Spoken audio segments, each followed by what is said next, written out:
Well, thank you, Matt, and hello, CPAC.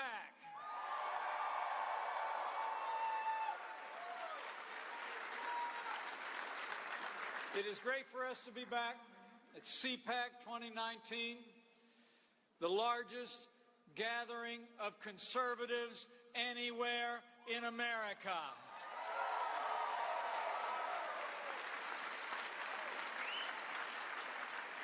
Thanks for coming out.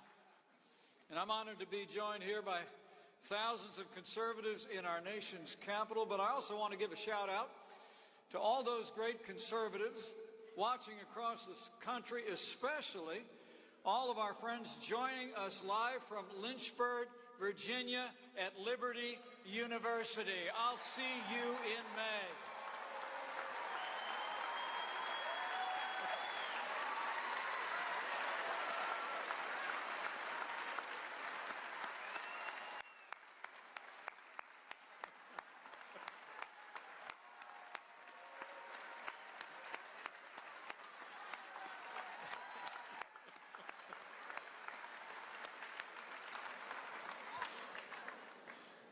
And to all of them and to all of you, I bring greetings from a friend of mine,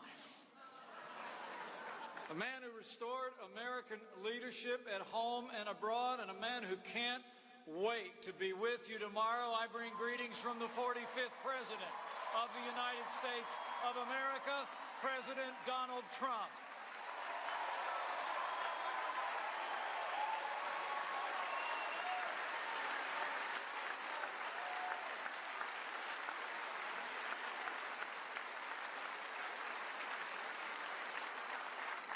You know, it's the greatest honor of my life to serve as Vice President to a president who gets up every day and fights to keep the promises that he made to the American people. I mean, think about it. This president promised to get this economy moving again. And working with Republican majorities in the Congress, in our first 2 years, President Trump has cut more federal red tape than any president in American history.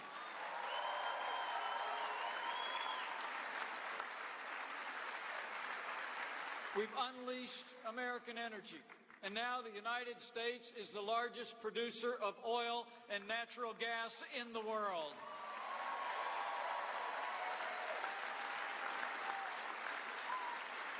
Under the President's strong leadership, we've forged new trade deals that finally put American jobs and American workers first, and with the support of this generation of conservatives, President Trump signed the largest tax cut and tax reform in American history.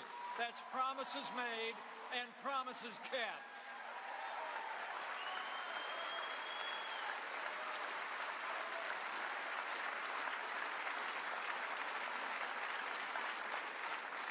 We cut taxes across the board for working Americans, for American businesses.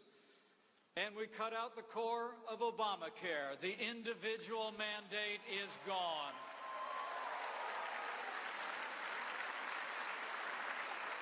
And the results have been amazing. As I stand before you today, the American economy is booming. In just over 2 years, businesses large and small have created 5.3 million new jobs, including over 480,000 good-paying manufacturing jobs that the other side said would never come back.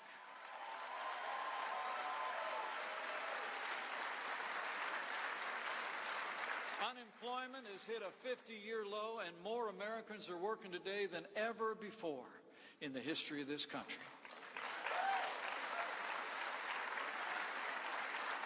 The unemployment rate for women has hit a 55-year low, and the unemployment rate for Asian Americans, Hispanic Americans, and African Americans has reached the lowest level ever recorded in American history.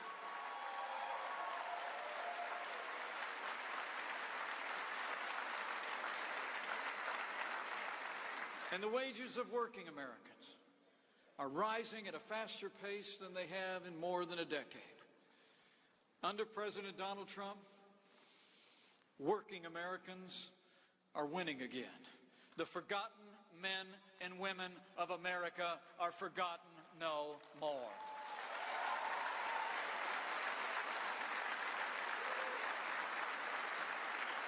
Everywhere you look, confidence is back. Jobs are coming back. In a word, America is back, and we're just getting started.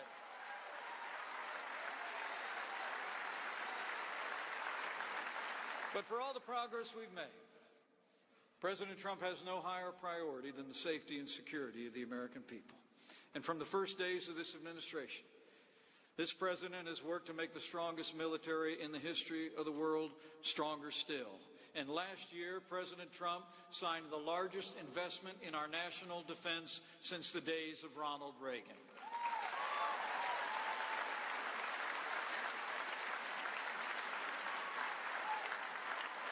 We're modernizing our nuclear arsenal, updating missile defense, and before the year is out, President Trump will launch the 6th branch of our armed forces, the United States Space Force.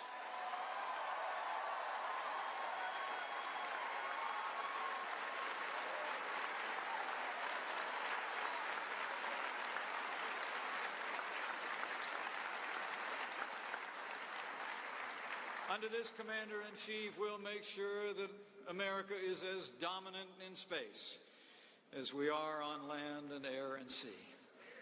So we're rebuilding our military. We're restoring the arsenal of democracy. And we're once again giving our soldiers, sailors, airmen, Marines, and Coast Guard the resources they need to accomplish their mission and come home safe.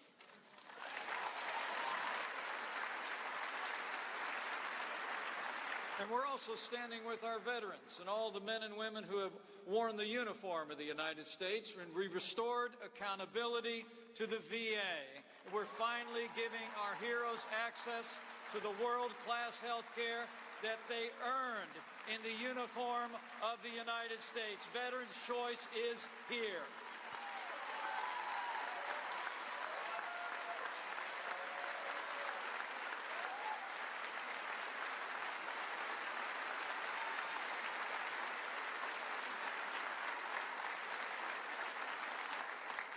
And in this administration, we're also standing every day with the brave men and women of law enforcement. And we've been giving all those who stand on the thin blue line the resources and the respect that they deserve every single day.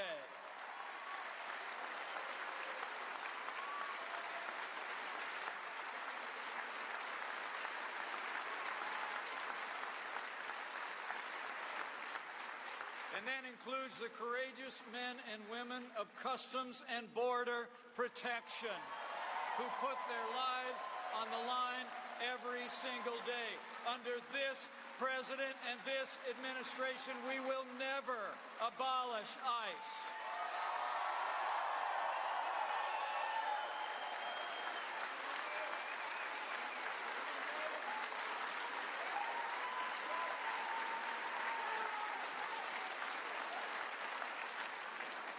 You know, as the president has said many times, if you don't have a border, you don't have a country.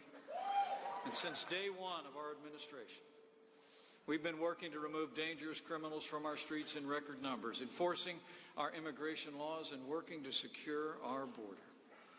And we've already started to build that wall.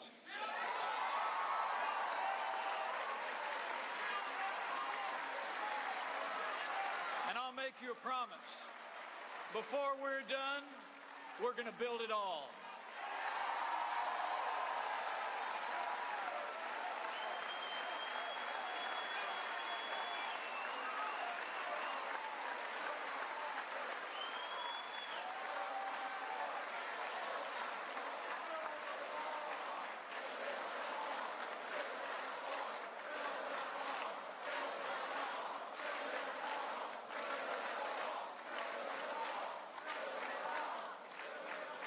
Oh, we're building it. As the president often says, don't worry about it. Make no mistake about it, folks. No matter what you hear from the Democrats and their allies in the media, we have a crisis at our southern border. And it's like nothing we've ever seen before. For the first time ever, the majority of illegal immigrants coming into our country are unaccompanied minors and families. Families that are being exploited by drug cartels and human traffickers, encouraging them to make the long and dangerous journey north at a great financial price and often at a great price to themselves and their safety and well-being. You know, when President Obama in 2014 said we had a humanitarian crisis at our southern border, 120,000 minors and families crossed our border illegally. Last year, there were 145,000. And in the last 4 months alone, more than 120,000 unaccompanied minors and families have been apprehended at our southern border. Now, Democrats want to say it's a manufactured crisis, but the only thing that's manufactured is their outrage.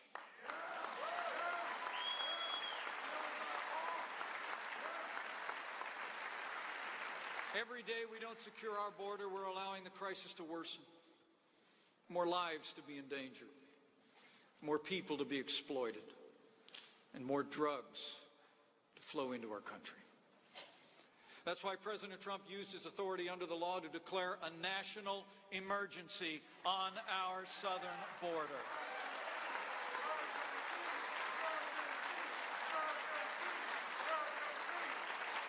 But now Democrats are trying to stop the president from exercising the authority that the Congress gave him to address this real crisis. So today, we call on every member of Congress, stand up for border security, stop playing politics with the security of the American people, and stand with President Trump for a stronger and safer America.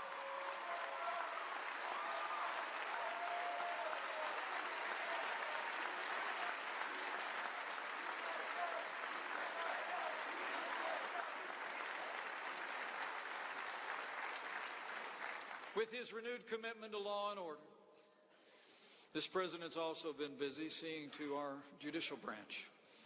President Trump has appointed more men and women to our federal courts in the last 2 years than any administration in American history, and they are all conservatives like Justice Neil Gorsuch and Justice Brett Kavanaugh.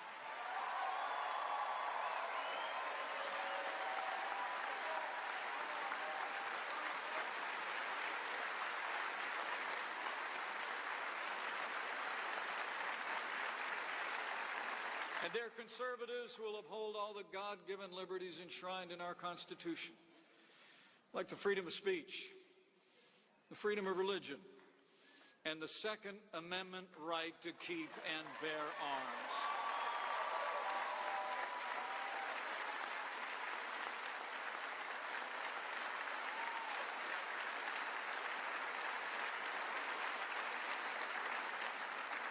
You know, the freedom of religion is not just enshrined in our Constitution. It's enshrined in the hearts of the American people. But make no mistake about it, freedom of religion is under attack in our country. Lately, it's actually become fashionable for media elites and Hollywood liberals to mock religious belief.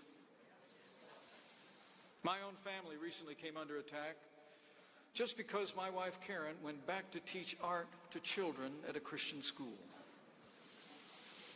Let me say before all of you, I couldn't be more proud of my wife.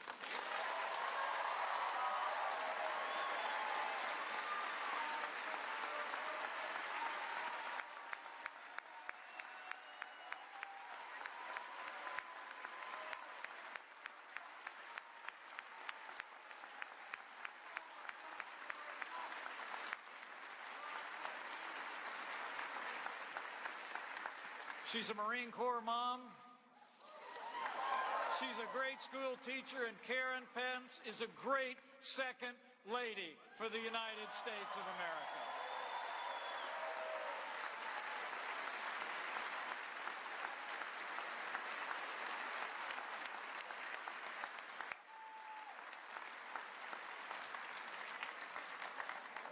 But let me be clear on this point. This is not about us. It's about all of you. It's about the sincerely held belief of millions of Americans who cherish their Christian faith and Christian education. And so I'll make you a promise. Under this president and this administration, we will always stand with people of faith. We will always defend the freedom of religion of every American of every faith. So help us God.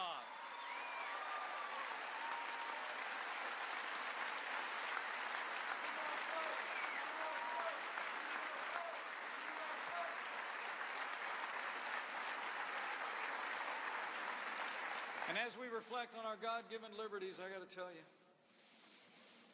I couldn't be more proud to serve as Vice President to the most pro-life president in American history.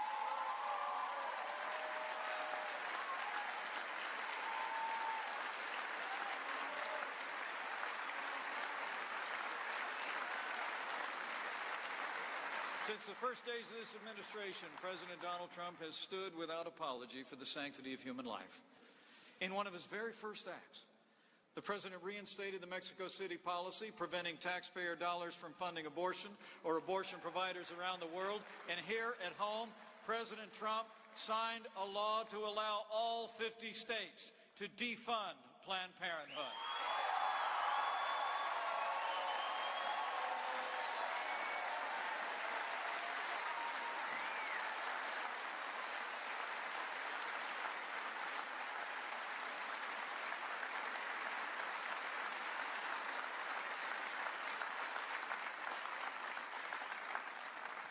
Life is winning in America once again.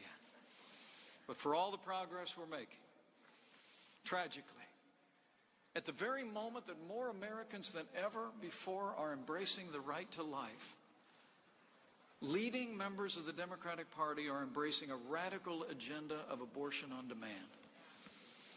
In state legislatures across the country, Democrats have endorsed late-term abortion. The Democrat governor of Virginia openly defends infanticide. And just 4 short days ago, Democrats in the Senate, including every Democratic senator running for president, voted against a bill that would prevent newborn babies who survived failed abortions from being killed. You know, I've long believed that a society can be judged by how it deals with its most vulnerable. The aged, the infirm, the disabled, and the unborn. With Democrats standing for late-term abortion, infanticide, and a culture of death, I promise you, this president, this party, and this movement will always stand for the unborn. We will always defend the inalienable right to life.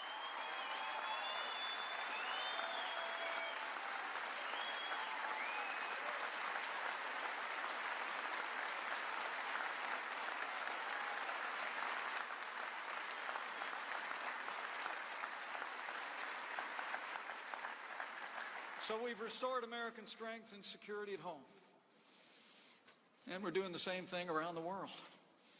And today, under the leadership of President Trump, the United States of America is once again standing proudly as leader of the free world. Like when this president kept his promise to our most cherished ally and moved the American embassy to Jerusalem, the capital of the state of Israel.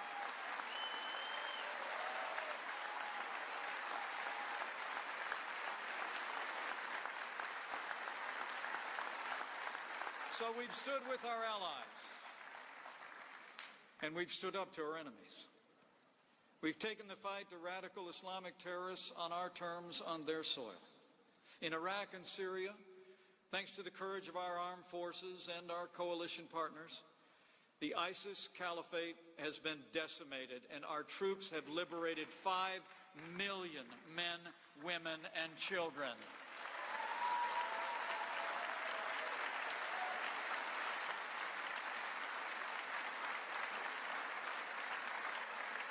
to see the extraordinary progress they've made in liberating millions from the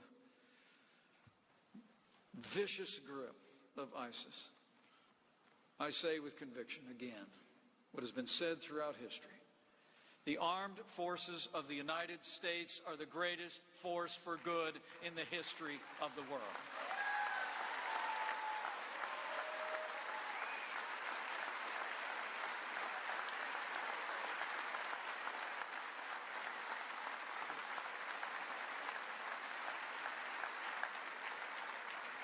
At this very hour, along the Euphrates River, the last mile of territory where the black flag of ISIS once flew is being captured. And in the wake of these gains, President Trump has announced that the United States will begin to hand the fight off to our partner and bring our troops home. But be assured of this, we will keep a strong presence in the region. We will get our allies to do more in the fight against ISIS, and together we will hunt down and destroy the remnants of ISIS wherever and whenever they rear their ugly head, so they can never threaten our people or our allies again.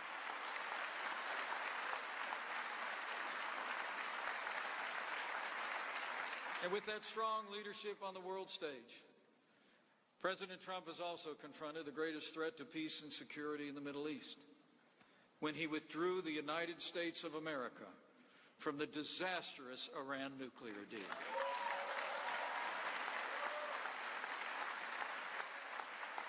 The Islamic Republic of Iran is the leading state sponsor of terrorism in the world. Iran supports terrorist proxies, fuels conflicts in the region, plots terrorist attacks on European soil, and openly advocates the destruction of the State of Israel. 2 weeks ago, Karen and I stood and prayed at the Auschwitz-Birkenau Nazi death camp in Poland.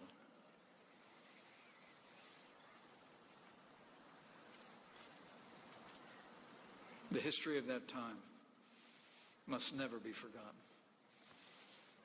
We mourn with those who mourn and grieve with those who grieve. But we say from our heart, never again.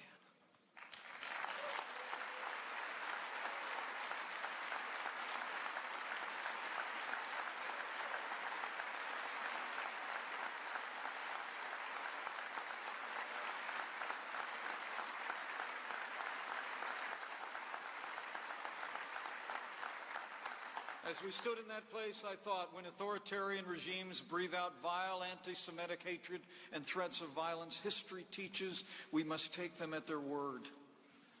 Anti-Semitism is not just wrong, it's evil.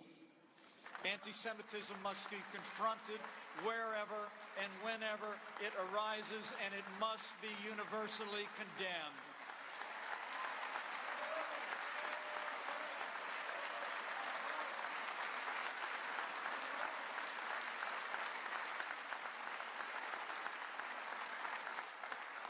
The Iranian regime openly advocates another Holocaust and seeks the means to achieve it.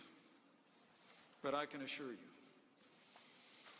under President Donald Trump's leadership, America will continue to stand strong. We will continue to oppose Iran, its malign influence, and I promise you, under this president, America will never allow Iran to obtain a nuclear weapon.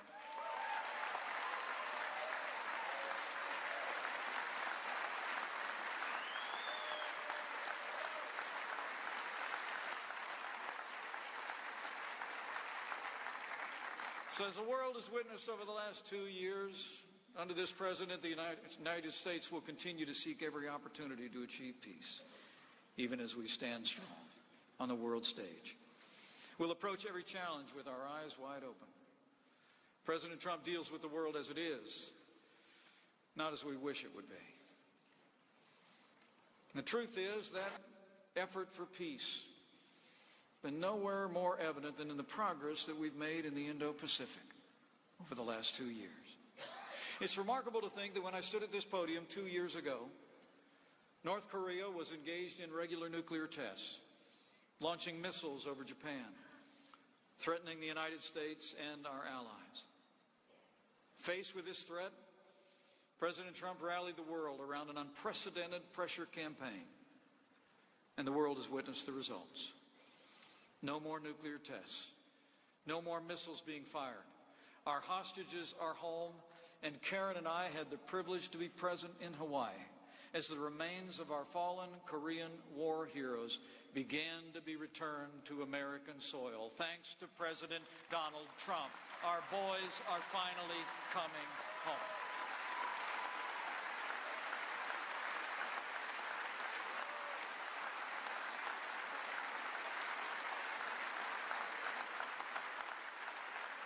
Now, last night, President Trump returned from a second historic summit with North Korea in Vietnam. As the President said, it was a productive 2 days, and discussions among teams will continue. But as President Trump said as he departed, sometimes you have to walk.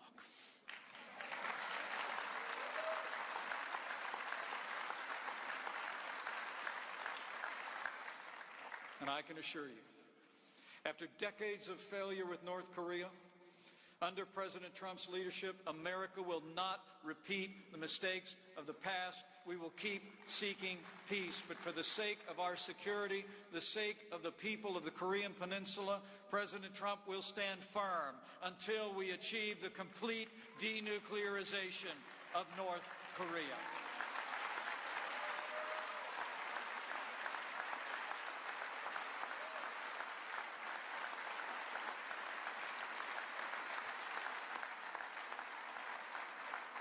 So in just 2 years under this president's leadership, from the world stage to here at home, just in case you haven't noticed, America is winning again.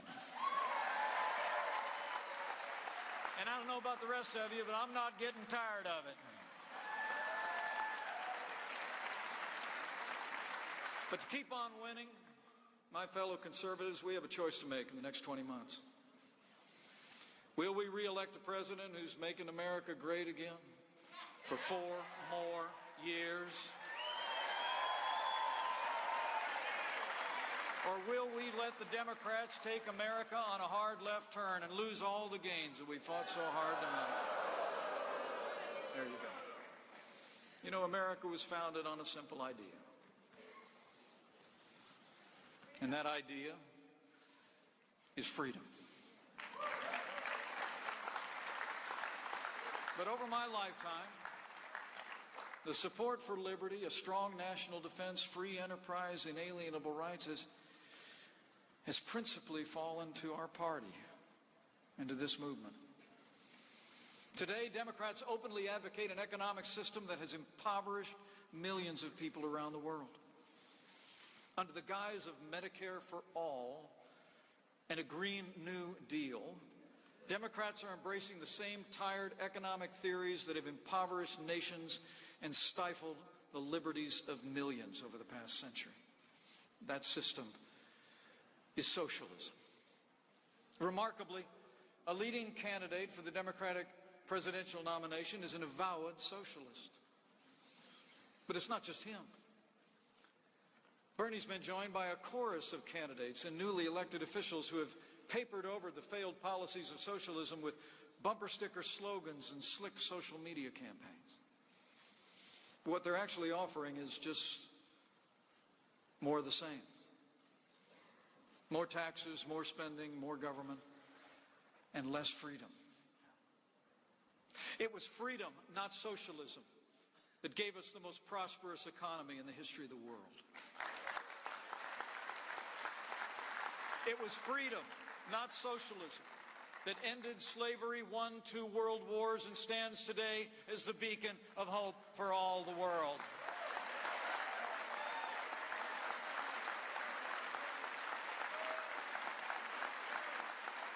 It was freedom, not socialism, that's moving us beyond the prejudices of the past to create a more perfect union and extend the blessings of liberty to every American, regardless of race or creed or color. It was freedom. And it was freedom, not socialism, that gave us the highest quality of life, the cleanest environment on earth, and improved the health and well-being of millions around the world. It was freedom. What Medicare for all really means is quality health care for none. The only thing green about the so-called Green New Deal is how much green it's going to cost taxpayers if these people ever pass it into law.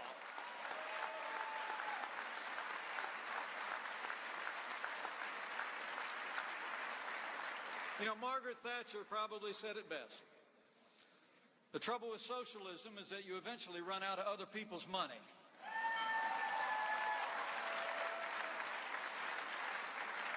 The truth is, we want to make poor people richer. They want to make rich people poorer. We want to make poverty more rare. They want to make poverty more comfortable.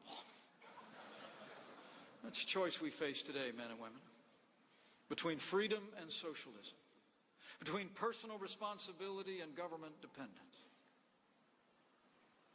Where freedom encourages investment, socialism stifles growth. Where freedom welcomes diversity, socialism demands conformity.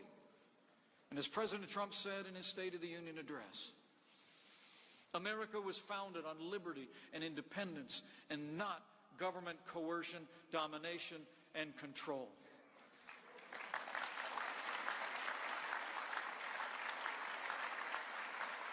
The moment America becomes a socialist country is the moment that America ceases to be America.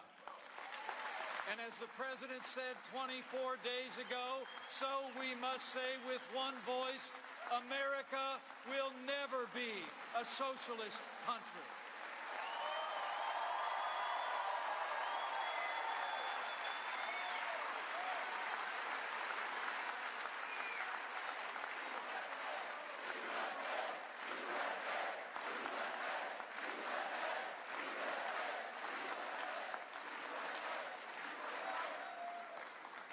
We know where socialism leads. You want socialism? Just look at Venezuela. Venezuela was once one of the richest and most vibrant democracies in the Western Hemisphere, but under Maduro's socialist rule, it's become one of the poorest and most despotic. Today, more than 9 out of 10 people live in poverty in that once rich country. More than 3 million Venezuelans have abandoned their homes and fled the brutality of the Maduro regime. But the struggle in Venezuela is between dictatorship and democracy. The struggle in Venezuela is between socialism and freedom. And as I told world leaders in Colombia just this week, Nicolas Maduro is a dictator with no legitimate claim to power, and Nicolas Maduro must go.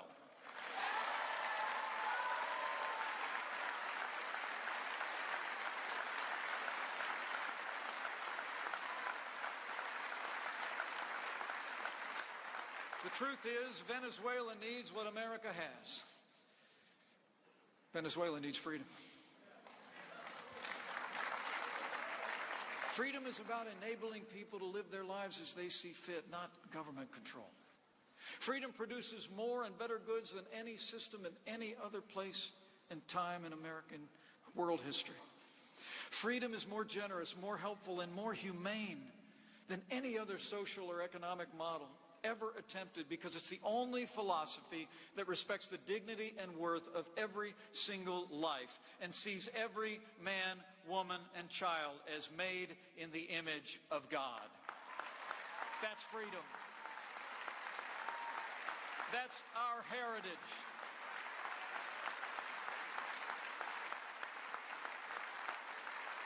And freedom works. This is what we believe. This is who we are. But this is the choice we face in the next 20 months. So men and women of CPAC, we got work to do. I came here to say thanks. To look back over the shoulder and make sure you knew just how much we've accomplished with this president and with your support in just 2 short years. But now we have more work to do.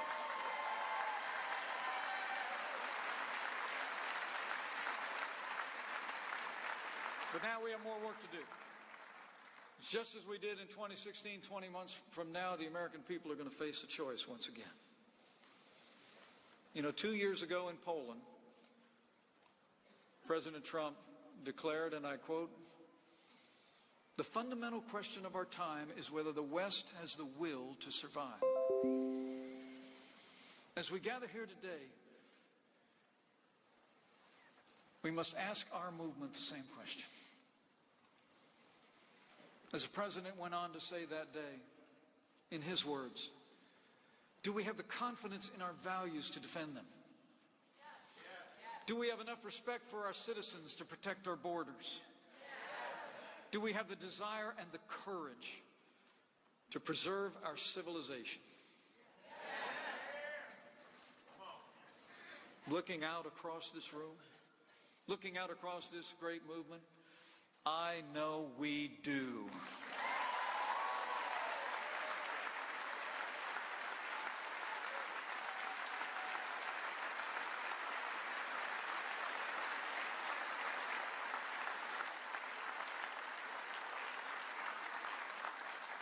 We have the strength, we have the determination, we have the courage to stand for freedom.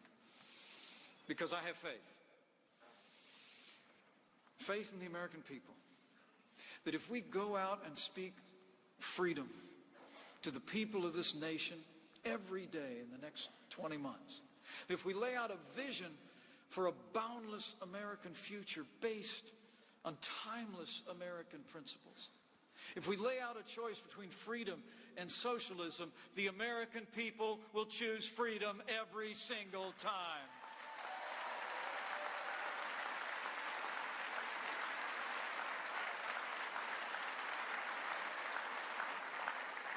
The President and I both know that if we hold the banner of freedom high, if we put into practice those words of Scripture inscribed on the Liberty Bell, to proclaim liberty throughout all the land and unto all the inhabitants thereof, the American people will rally to our cause once again. We will keep on winning. We will keep on growing. And we will preserve freedom for this generation and the next. So as you go from this place, go with confidence. Confidence that you have a president that's fighting every day for the ideals and the values that are at the heart of American greatness. Confidence in the goodness of the American people, the rightness of our cause. And confidence that if we ask for the blessings of Him who established this miracle of democracy on these wilderness shores so long ago, that we cannot fail. For where the Spirit of the Lord is, there's liberty. So freedom always wins.